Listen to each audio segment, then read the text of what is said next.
अगर आप एक बिगनर हो और बैंक एग्जाम के लिए प्रिपेयर कर रहे हो, यू ऑल नो बहुत सारे बच्चे ऑलरेडी प्रिपेयर कर रहे हैं, तो हमें क्या स्ट्रेटेजी फॉलो करनी चाहिए स्मार्टली कि हम इस साल के एग्जाम्स क्रैक कर पाएं। आपको पता है एसबीआई क्लर्क, आईबीपीएस क्लर्क में अच्छी खासी वैकेंसीज आने वाली है, आरआरबी पीओ क्लर्क में बहुत ज़्यादा टाइम है, आईबीपीएस पीओ के भी एग्जाम्स है, बहुत सारे मल्टीपल एग्जाम्स हमारे आएंगे। तो अभी हमारा क्या तरीका होना चाहिए स्पेशली बिगनर्स का कि वो रिपीटर्स के बराबर आ पाएं, अपनी तैयारी को इम्प्रूव कर पाएं और सिलेक्शन ले पाएं। तो hello everyone, this is Meenakshi and welcome to Guidely. Video बहुत इंपॉर्टेंट है जो भी बच्चे जीरो से तैयारी कर रहे हैं। सबसे पहले जो बिगनर्स कॉमन मिस्टेक करते हैं ना वो देखेंगे, फिर हम स्ट्रेटेजी पर आएंगे। और हाँ, ये स्ट्रेटेजी आप किसी भी एग्जाम के लिए फॉलो कर सकते हो, बैंक इंश्योरेंस के, ठीक है, क्योंकि बिगनर्स के लिए ये सबके लिए वर्क करेगी ना। सबसे पहला कि आप लोग प्रिपरेशन स्टार्ट कर देते हो, अपना अंडरस्टैंडिंग नहीं देखते हो कि आपका एग्जाम क्या, आप जिस भी एग्जाम के लिए जा रहे हो, आप एसबीआई क्लर्क के लिए जा रहे हो, आईबीपीएस पीओ, आईबीपीएस क्लर्क, सबसे पहले उसका पेपर पैटर्न देखो क्या है, तो अपना और एग्जाम देखो, उसके लिए पीवाईक्यूज देख लिए, मेमोरी बेस्ड पेपर देख लिए, प्री मेंस के, पता लग गया व्हाट इज द लेवल, हमें किस तरीके से प्रिपरेशन करनी है, तो आपको एक डायरेक्शन पता लगनी स्टार्ट होगी कि हाँ मुझे इस लेवल तक जाना है प्रिपरेशन की। इसके बाद studying too many materials at once, आप लोग क्या करते हो, एक ही टॉपिक को चार जगह से पढ़ लेते हो, वो आपका टाइम भी वेस्ट करता है और कंफ्यूजन भी क्रिएट करता है। आपको क्या करना है, प्रॉपर वे में अपना प्रॉपर स्ट्रक्चर प्लान बनाना है कि हाँ मुझे ये सिलेबस कंप्लीट करना है या ये टॉपिक्स कंप्लीट करने हैं, इनका टॉपिक वेटेज अच्छा दिख रहा है। तो सबसे पहले जो भी टॉपिक जिनका टॉपिक वेटेज बहुत अच्छा है उनको आपको कंप्लीट करना होता है।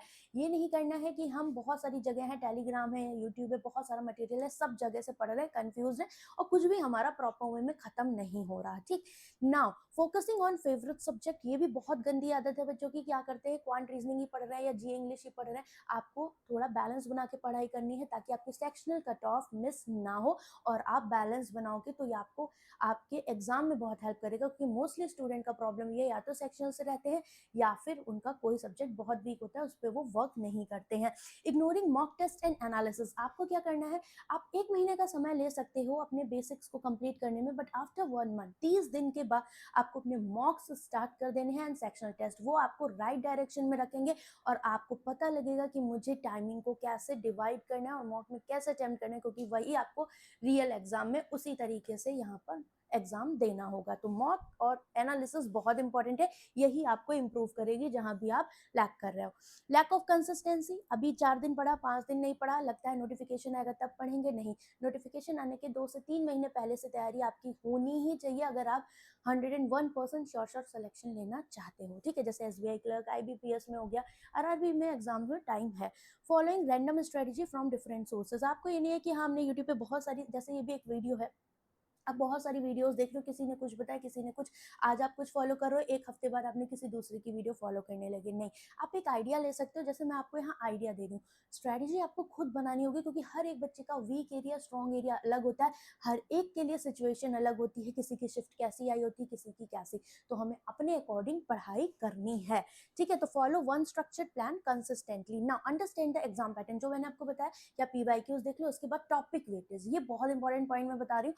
आप लोग क्या देखो, जैसे क्वांट में हमें पता है प्री का क्या सेक्शन डिवाइड रहता है और मेंस में क्या रहता है, ठीक, तो उसी हिसाब से हमने एनालिसिस देख ली लास्ट शिफ्ट्स की जो भी थे 2025 के एग्जाम, 24 के, हमें पता लग गया कि हाँ 2025 में इस तरह का ट्रेंड फॉलो हुआ था, 24 में इस तरह का हुआ था ना। टॉपिक वेटेज हमने देखा, लाइक डीआई का हमें 10 to 15 मार्क्स का मिल रहा है, 15 से 20 नंबर का भी हुआ जा रहा है पीओ के एग्जाम में।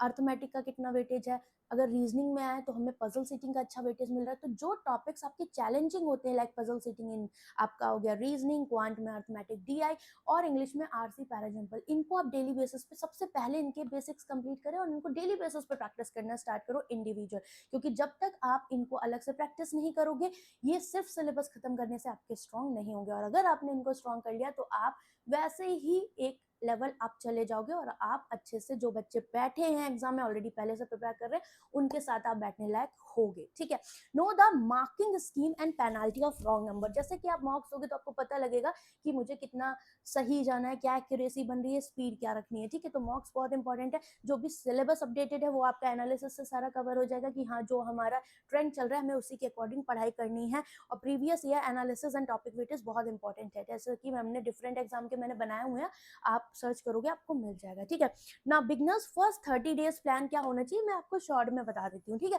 जो 30 दिन आपके स्टार्टिंग के रहते हैं ना, इसमें आप क्यूआरई को पकड़ोगे, क्वांट रीजनिंग और इंग्लिश के जो हाई टॉपिक वेटेज वाले एरियाज हैं इनको कवर करना है और इनके बेसिक्स को कवर करना है कि क्या होता है। लाइक डीआई में, डीआई के लिए हमें पता है परसेंटेज जरूरी है, रेशियो जरूरी है, एवरेज जरूरी है, इनको किया।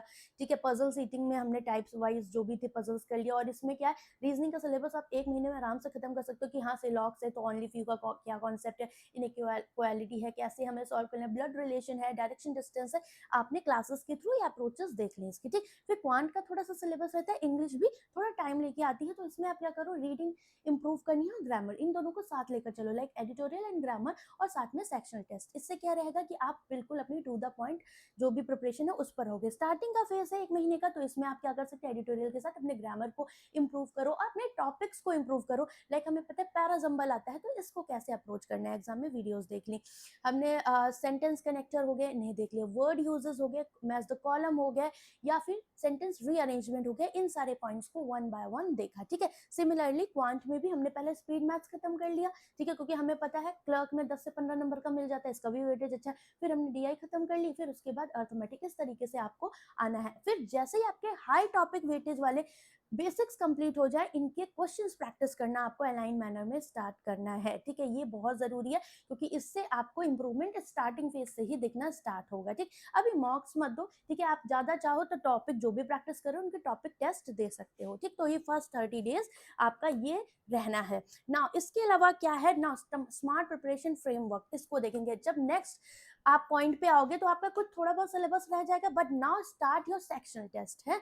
मॉक आप दे सकते हो वीकली, एक दे दिया, दो दे दिया, लेकिन सेक्शनल टेस्ट आप दोगे, जैसे रीजनिंग आपका ओवरऑल प्री का आप जान चुके हो एक महीने में, तो रीजनिंग के मॉक से आप इंप्रूव करो। बाकी जो पोर्शन लग रहा है कि मुझे ब्लड रिलेशन में दिक्कत आ रहा है, ये इस तरह की पजल में आ रहा है, उनका जो भी हाई वेटेज टॉपिक है उनको अलग से वहां पर सॉल्व करना स्टार्ट करो। सेम अब आए क्वांट में, क्वांट में देखा नंबर सीरीज मेरी प्रैक्टिस हो रही है, ज्यादा टाइम लग रहा है तो नंबर सीरीज को अलग से प्रैक्टिस कर लिया। हमें लग रहा है डेटा इंटरप्रिटेशन में मुझे इस टाइप की जरूरी है, उन्हें कर लिया, और अपना अलाइन मैनर में अर्थमेटिक के टॉपिक्स एंड प्रैक्टिस हम अपनी स्टार्ट रखने। इंग्लिश के लिए सेक्शनल मॉक इनफ है, और साथ में आप जो भी एडिटोरियल पढ़ रहे हो उसकी एक्सरसाइज, इतना आपके लिए काफी है। एनालिसिस के साथ एक एरर बुक बना लो, जो भी आप गलतियां कर रहे हो, जो भी चीजें आपको टारगेट करनी है नेक्स्ट वीक कि हाँ ये गलतियां मेरे से मॉक में हो रही है, उनको प्रैक्टिस करना स्टार्ट करो। सबसे बेस्ट तरीका है आपकी पढ़ाई का, क्योंकि अगर आप इस तरीके से जाओगे तो बहुत जल्दी इंप्रूव करोगे और चीजें एग्जाम के अकॉर्डिंग चलेंगे कि हाँ कि अब मुझे बिल्कुल रिजल्ट्स दिखने स्टार्ट हो रहे हैं। ठीक है, now when to study, follow daily schedule based on a convenient time. जैसे भी आपको स्ट्रेटेजी बनानी है वैसे बनाओ। ठीक है, मॉक दोगे, अपने वीक एरिया स्ट्रॉन्ग एरिया पता लगेगी, स्ट्रेटेजी अपने आप बेटर वे में बनती स्टार्ट हो जाएगी। ठीक है, हाई वेटेज टॉपिक फर्स्ट करना है, बेसिक फर्स्ट करना है, फिर एडवांस के लिए बाद में जाओ।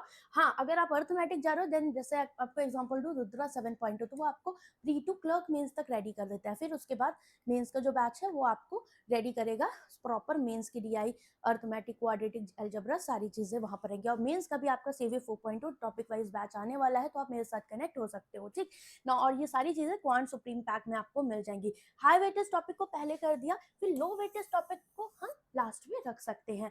ठीक, इसके अलावा how to study, focus on concept clarity. Starting में भागना नहीं है, कॉन्सेप्ट्स को हमें वर्क करके देखना है, रटना नहीं है, और ट्रिक बेस्ड स्टडी को कम करना है। ठीक है, ट्रिक हम जब लगाएंगे जब हमारे कॉन्सेप्ट्स मजबूत होंगे, कॉन्सेप्ट मजबूत होंगे तभी ट्रिक लगा पाओगे, क्योंकि बैंक के एग्जाम में पहले से कुछ फ्रेमिंग हुए क्वेश्चंस नहीं आते हैं। ठीक है, वहां पर आपके कॉन्सेप्ट वर्क करेंगे। मॉक प्रैक्टिस और प्रीवियस ईयर पेपर सॉल्विंग आप देख सकते हो, जैसे आपको क्वांट के करने हैं तो लास्ट 5 ईयर टॉपिक वाइज मैंने यूट्यूब पे करवाए हुए हैं, और अभी कुछ करवा भी रही हूँ अपडेटेड वर्जन, तो वो प्लेलिस्ट आपको मिल जाएगी। ठीक है, एनालाइज करो एवरी टेस्ट को, और CA revision is must, CA को वीकली लेके जा सकते हो। Ideal daily routine for beginner क्या होना चाहिए, क्वांट के लिए एटलीस्ट 2 to 2 आवर्स बहुत जरूरी है। अगर आपका बहुत वीकर साइड है देन 3 घंटे आपको लग जाएंगे। ठीक है, क्वांट इंग्लिश में बच्चे का एक ही पोर्शन कोई वीक होता है, जहां तक मैंने देखा है। इंग्लिश के लिए 45 मिनट, अगर आपका ये वीक है ये स्ट्रॉन्ग है तो यहाँ पर आप टाइमिंग बढ़ा दो। ठीक है, रीजनिंग के लिए 1 से 1.5 घंटा इनफ है। ठीक है, ये आपके लिए इनफ है। सीए डेली कर पा रहे हो ठीक है मॉर्निंग में, अदरवाइज आप वीकली इसको पीडीएफ के थ्रू कर सकते हो, ठीक है। Topic sectional test 30 minute to 1 hour का जो भी टाइम है आप दे सकते हो। सेक्शनल टेस्ट आपके 20 मिनट के होते हैं, 1 घंटे का फुल मॉक वीकली दो अपना फुल मॉक। अभी जरूरत भी नहीं है पहले के 30 दिन में, उसके बाद स्टार्ट करोगे देन बहुत सारा सिलेबस कंप्लीट भी हो जाएगा, तो मॉक देने को भी समय मिल जाएगा, ठीक। मॉक एनालिसिस के लिए 30 मिनट से 1 घंटा निकालो। स्टार्टिंग फेज में 1 घंटा भी लग सकता है, क्योंकि सॉल्व करो पहले, देखो कौन सा क्वेश्चन हमसे ज्यादा टाइम लेकर बना, क्योंकि हमें उसका टाइम रिड्यूस करना है। दूसरा, कौन सा क्वेश्चन गलत हुआ, दूसरा स्टेप होना चाहिए। तीसरा, जो क्वेश्चन स्किप हुए क्या उनमें कोई इजी था जो हमें पहले करना था, उस पॉइंट को एनालिसिस करना है, ठीक है। Other topic such banking awareness and computer के लिए आप 1 घंटा निकाल सकते हो, अगर आप आरआरबी को फोकस कर रहे हो या आरबीआई को फोकस कर रहे हो। बाकी बैंकिंग अवेयरनेस के लिए भी आप क्या कर सकते हो, जैसे आप वीकली करंट अफेयर्स कर रहे हो, वैसे ही वीक में 2 से 3 दिन आप बैंकिंग अवेयरनेस को भी टाइम दे सकते हो, और डेली बेसिस पे भी 1 घंटा निकाल सकते हो, ठीक है, अगर वीडियोस के थ्रू कर रहे हो। हमेशा ध्यान रखो कंसिस्टेंसी बहुत ज्यादा मैटर करती है, लॉन्ग आवर्स नहीं। आप 5 से 6 घंटे भी डेली बेसिस पे पढ़ोगे, आपको बहुत हेल्प होगी, ठीक है। बट इंपॉर्टेंट ये है प्रॉपर स्ट्रक्चर प्लानिंग के साथ हमें जाना है। जो मैंने आपको प्लानिंग बताई है, इस तरीके से जाओगे तो बहुत जल्दी इंप्रूव करोगे, ठीक है। ये बात समझ में आ गई। नेक्स्ट, मॉक टेस्ट आपके लिए इंपॉर्टेंट है। मॉक टेस्ट के बारे में मैंने बताई दी है कि क्या आपको स्ट्रेटेजी रखनी है। Speed, accuracy, formula in mock, ये हमारे लिए इंपॉर्टेंट है। जब आप अपने टॉपिक्स को कंप्लीट करते हो ना, फिर आपको एक चैलेंज आता है कि मेरी स्पीड कैसे बढ़े। जिस भी टॉपिक में आपको स्पीड बढ़ानी है, हमेशा ध्यान रखो उसके बल्क में क्वेश्चन उठा लो, वो प्रैक्टिस करो, तभी स्पीड आएगी। जब तक लैंग्वेज के फैमिलियर नहीं होगे, स्पीड नहीं आएगी। स्पीड के लिए इंपॉर्टेंट है बल्क में क्वेश्चन उठा लिए, टॉपिक वाइज क्विजेस कर ली, छोटी छोटी, इन्हीं से स्पीड बनेगी, ठीक है। आप मॉक दे रहे हो, स्टिल इंप्रूवमेंट नहीं हो रहा, मतलब यही है कि आपको पर्टिकुलर फोकस करने की जरूरत है, जो भी टॉपिक्स आपको दिक्कत कर रहे हैं या ज्यादा टाइम ले रहे हैं, ठीक है। तो इस पॉइंट को आपको ध्यान रखना है। Improve reading speed, specially for English, मुझे लगता है सारे सब्जेक्ट में जरूरी है। पजल करोगे तो पजल रीड करनी आनी चाहिए, केस रीड कर रहे हो, डीआई करो, अर्थमेटिक करो, इन सब में आपकी रीडिंग स्किल बहुत मैटर करेगी। यहाँ पर बोला है स्टार्ट विद इजी क्वेश्चन, जैसे कि आप जब भी स्टार्ट करो स्पीड मैथ स्कोरिंग पार्ट से अपना एग्जाम स्टार्ट कर सकते हो। लेंथी क्वेश्चन को आपको स्किप करना है और कैलकुलेशन करने हैं, प्रैक्टिस करने, शॉर्टकट जो भी है, ठीक है। नाउ 90 डेज बिगनर स्ट्रेटेजी, आप 1 मंथ, 2 मंथ, 3 मंथ कर सकते हो। इस पर चाहोगे तो मैं एक वीडियो और बना दूंगी आपकी डिटेल में, ठीक है। अगर आपको किसी पर्टिकुलर एग्जाम के लिए चाहिए तो मुझे कमेंट करके बताना, ठीक है। सारे ही टॉपर बिगनर होते हैं, डेफिनेटली यही बात है। अगर आप तैयारी कर रहे हो, डरो मत, प्रॉपर प्लानिंग के साथ जाओगे, डेफिनेटली आपको रिजल्ट्स मिलेंगे, ठीक है। डेली इंप्रूवमेंट मैटर करते हैं, कंसिस्टेंसी हमेशा बीट करता है टैलेंट को, इस बात को आपको ध्यान रखना है। डू नॉट फियर फेलियर और लो मॉक स्कोर। मॉक देने से बच्चे डरते हैं, बिल्कुल नहीं, आपको धीरे धीरे ही इंप्रूवमेंट मिलेगा।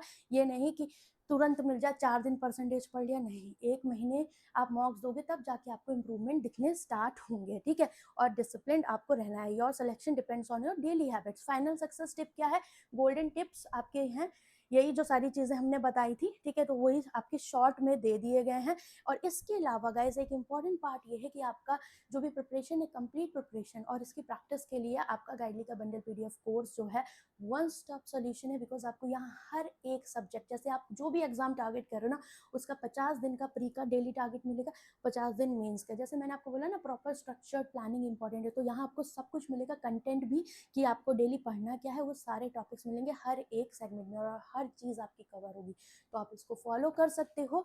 इसमें आपको ये चीज़ें पीडीएफ फॉर्मेट में, क्विज फॉर्मेट में, दोनों में मिलेंगी।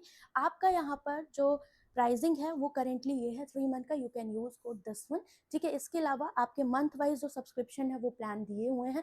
अगर आपके एग्जाम्स में भी समय है तो आप 6 मंथ, 9 मंथ वाले के साथ जा सकते हो, आपको सारे एग्जाम का इंडिविजुअल मिलेगा। टॉपिक वाइज प्रैक्टिस करनी है बिगनर्स को, वो भी है, बिगनर्स बंडल पीडीएफ कोर्स भी है, टॉपिक वाइज भी और एग्जाम वाइज भी है, हर एक चीज़ आपको यहाँ पर मिलेगी। इसके अलावा अगर आपको क्वांट में कोई प्रॉब्लम है, आप बिगनर हो, आप जीरो से क्वांट पढ़ना चाहते हो, तो ये बैच है पूरा बेसिक टू एडवांस, ये मिलेगा। साथ में अगर आप क्वांट सुप्रीम पैक के साथ जाते हो, 1 ईयर तक जो भी एग्जाम होंगे उसके प्री मीन्स के सारे बैचेस आपको मिलेंगे, इंक्लूडिंग ऑल दीज बैचेस। अभी आपका सेवियर 4.0 आने वाला है, वो भी इसमें इंक्लूड होगा। प्राइसिंग है 799, 1 साल तक आप इसको पूरा एक्सेस कर सकते हो। मतलब एक बार अगर आप ट्रस्ट करते हो, आप यहाँ कनेक्ट होते हो, देन आपको पूरे साल के लिए बेफिक्रे सारी कंटेंट यहीं पर मिलेगा। ऑलरेडी रिकॉर्डेड बैच भी है और जो लाइव होंगे वो भी इसमें आएंगे, ठीक है। So this is all about today.